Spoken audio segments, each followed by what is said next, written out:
This world wasn't always so small and petty. Thousands of years ago, while the rest of men prayed to gods, the Valyrians became them.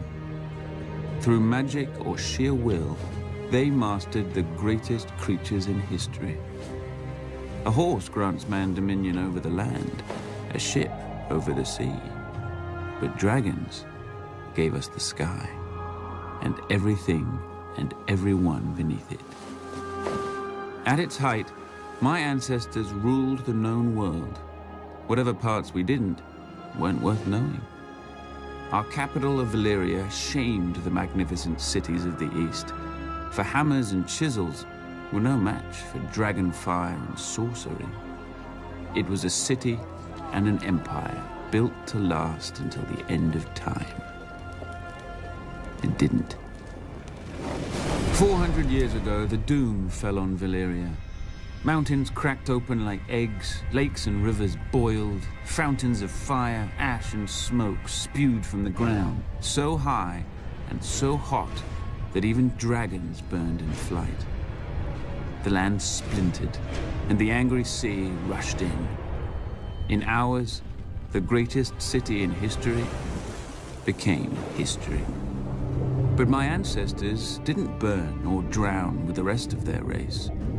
12 years before the doom, despite the sneers of his rivals, Aenar Targaryen abandoned the capital with his family. Legends claim that his daughter foresaw the destruction of the city in a dream. More likely, Aenar met with some mishap at court and chose exile over execution. He and House Targaryen slinked away to a dreary, remote, god-forsaken island. Forsaken no longer. With arts now lost to the world, we transformed a tiny outpost into Dragonstone, a fortress fit for the last dragon lords. Then Aenar's descendants settled into it like a tomb for their lost homeland. Until Aegon. When he looked east, he saw the past, old, tired, dead. But when he looked west, he saw the future. Gold in the ground, gold in the fields, and no dragons in the sky but his. He and his sisters, Rhaenys and Visenya, flew over the great continent, ostensibly visitors to a strange land. But when Aegon returned, he ordered construction of a massive table carved in the shape of Westeros, with all the notable rivers and mountains that they had seen. A personal map of the Seven Kingdoms, then ruled by 7 squabbling families.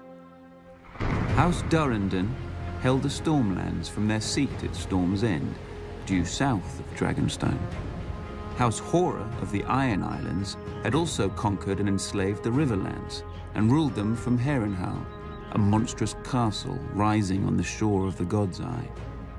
House Stark held the frozen wasteland of the north, the oldest, largest, and emptiest of the kingdoms. House Lannister held the Westerlands, the wealthiest kingdom, thanks to their gold mines. House Gardner held the Reach, the second wealthiest kingdom, thanks to their crops. House Arryn held the Vale, or rather the Vale held them. The mountains were impassable, except through the Bloody Gate, which had never been taken. House Martell held the deserts of Dorne, probably because no one else wanted them. Together, the 7 kingdoms made Westeros, a realm that wasn't yet a realm, ruled by great families who didn't know what greatness was. Aegon would teach them.